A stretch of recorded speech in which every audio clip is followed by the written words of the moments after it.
నమస్కారం. ఈరోజు మన రెసిపీ ప్లమ్ కేక్. సో ఈ ప్లమ్ కేక్ చేసేద్దామా?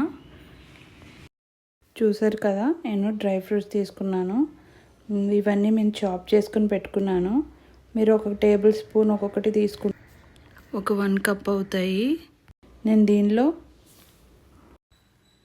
బ్లాక్ రైజిన్స్, కాజు, బాదం, అంజీర్, క్రాన్బెర్రీ, కిస్మిస్, ఆప్రికాట్ తీసుకున్నాను. ఇంకా ఏమైనా తీసుకోవాలి అంటే ఇంకా డేట్స్ ఇలాంటివి ఏమైనా తీసుకోవాలంటే తీసుకోవచ్చు. ఫస్ట్లీ నేను ఈ డ్రై ఫ్రూట్స్ అన్నీ ఈ కప్ నిండా వేసుకుంటాను. 1 కప్పు డ్రై ఫ్రూట్స్ని నేను వేసుకుంటున్నాను. దీనిలో నేను ఆరెంజెస్ తెచ్చుకుని జ్యూస్ కింద చేసుకున్నాను. సో ఈ ఆరెంజ్ జ్యూస్ని నేను దీంట్లో వేస్తున్నాను. దీన్ని ఫ్రిడ్జ్లో పెట్టి 6 to 8 hours సోక్ అవ్వనివ్వండి. సోక్ అయిన తర్వాత మీరు దీన్ని యూజ్ చేసుకుంటే బాగుంటుంది.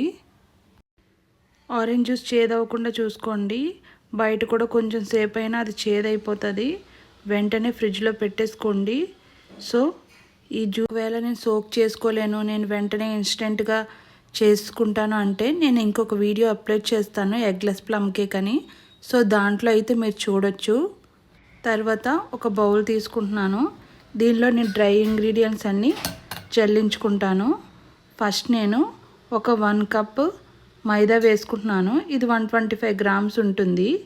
తర్వాత ఒక 1/2 టేబుల్ స్పూన్ బేకింగ్ సోడా వేసుకుంటున్నాను. ఇది 1/2 టీ స్పూను, అందుకే నేను 2 times వేసుకుంటున్నాను. తర్వాత 1/2 టీ స్పూన్ బేకింగ్ సోడా వేసుకుంటున్నాను. తర్వాత 1/8 టీ స్పూన్ సాల్ట్ వేసుకుంటున్నాను, లేదా ఒక చిటికెడన్నా వేస్ట్ చేసుకోండి. తర్వాత 1 టీ స్పూన్ దాల్చిన చెక్క పౌడర్ వేసుకుంటున్నాను, సినామన్ పౌడర్. తర్వాత డ్రై జింజర్ పౌడర్ వేసుకుంటున్నాను. ఇది మార్కెట్లో మనకి అవైలబుల్ అవుతుంది. నేనైతే ఎవరెస్ట్ డ్రై జింజర్ పౌడర్ తీసుకున్నాను. అలాగే 1/2 టీ స్పూన్ల సగం లవంగం పౌడర్ తీసుకున్నాను. ఇది నేను హోమ్ మేడ్ ఇంట్లో చేసుకున్నది. తర్వాత నట్మగ్ పౌడర్ వేసుకుంటున్నాను. ఇది తెలుగులో జాజికాయ పౌడరు. జాజికాయ ఉంటుంది కదా, దాన్ని మనం చేసుకోవచ్చు పౌడర్ కింద. వెజిటేబుల్ తురుముకుంటాం కదా, దాంతో నేను ఇలా రఫ్ చేసినప్పుడు అది పౌడర్ కింద వచ్చింది. సో ఆ పౌడర్ని నేను 1/2 టీ స్పూన్ వేసుకుంటున్నాను. తర్వాత 2 టేబుల్ స్పూన్ కోకో పౌడర్ వేసుకుంటున్నాను. ఇది వెయిట్లో అయితే 20 grams. సో మీరు 3 to 4 టీ స్పూన్స్ వేసుకుంటే ఇంచుమించు 20 grams వచ్చేస్తుంది. ఇదైతే కేక్కి మంచి కలర్ని ఇస్తుంది. దీన్ని మాత్రం స్కిప్ చేయకండి, కంపల్సరీగా వేసుకోండి. సో ఈ డ్రై ఇంగ్రీడియంట్స్ అన్నిటినీ నేను జల్లించుకుంటున్నాను. ఇవి జల్లించుకున్న తర్వాత ఈ పౌడర్ని స్పాచులాతో ఒకసారి కలిపి నేను దీన్ని పక్కన పెట్టుకుంటున్నాను. తర్వాత బౌల్ తీసుకుని 3 eggs వేసుకుంటున్నాను. ఎగ్స్ మాత్రం స్ప్రెడ్ అవ్వకూడదు, ఇలా ఫ్రెష్గా ఉండాలి. ఎల్లో స్ప్రెడ్ అయ్యింది అంటే అది ఫ్రెష్ ఎగ్ కాదు. ఇలా ఉంటేనే కేక్ కూడా బాగా వస్తుంది. ఎగ్స్ ఎప్పుడు రూమ్ టెంపరేచర్లో ఉండాలి. తర్వాత ఈ ఎగ్స్ని బీట్ చేసుకుందాము. ఇవి క్రీమీ టెక్స్చర్ వచ్చేంత వరకు నేను వీటిని బీట్ చేసుకుంటాను. సరే కదా, నెమ్మదిగా క్రీమీ టెక్స్చర్ వస్తుంది. ఇలా బీట్ చేసుకున్న తర్వాత దీంట్లో 1/2 టీ స్పూన్ వెనిలా ఎసెన్స్ వేసుకుంటున్నాను.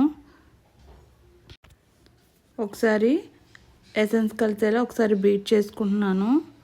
తర్వాత 1/2 కప్ బ్రౌన్ షుగర్ని యాడ్ చేస్తున్నాను. మీరు వైట్ షుగర్ని యాడ్ చేసినా బాగుంటుంది. వైట్ షుగర్ అయితే ఇంకా టేస్ట్గా కూడా ఉంటుంది. నేనైతే ఇప్పుడు ప్రజెంట్ అయితే బ్రౌన్ షుగర్ని యాడ్ చేస్తున్నాను. పౌడర్ చేసుకుని యాడ్ చేసుకోండి, త్వరగా కలిసిపోతుంది. ఇది కంపల్సరీగా మొత్తం అంతా షుగర్ కలవాలి, లేదంటే కేక్ పైన తడిగా వచ్చేస్తుంది. తర్వాత నేను క్యారమెల్ చేసుకుంటున్నాను. దానికోసం నేను 1/2 కప్పు షుగర్ని తీసుకుని ఇలా ఒక ప్యాన్లో వేసుకున్నాను. షుగర్ వేసుకుని నెమ్మదిగా కలుపుతూ ఉండాలి, లేదంటే మాడిపోతుంది.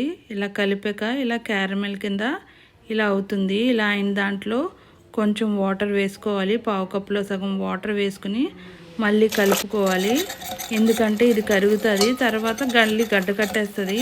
అలా కట్టకూడదు అంటే కొంచెం వాటర్ వేసుకుని ఇలా కలుపుకుంటే మనం కేక్లో కలిపినప్పుడు అది ఈజీగా కలిసిపోతుంది.